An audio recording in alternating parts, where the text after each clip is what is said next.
பிள்ளையார் எறும்பு என் கனவுல வந்துட்டா எனக்கு ஏதோ தோஷம் என்பது போல் கருத வேண்டிய அவசியமே இல்லை.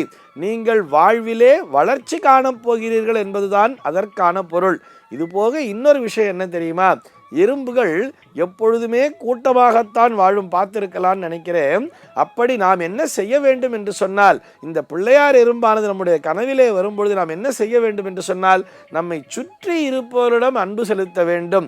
எல்லோரிடத்திலுமே அவர்களுக்கு என்ன தேவை என்பதை பார்த்து அவர்கள் கேட்காமலேயே அவர்களுக்குரிய உதவியினை செய்ய வேண்டும்.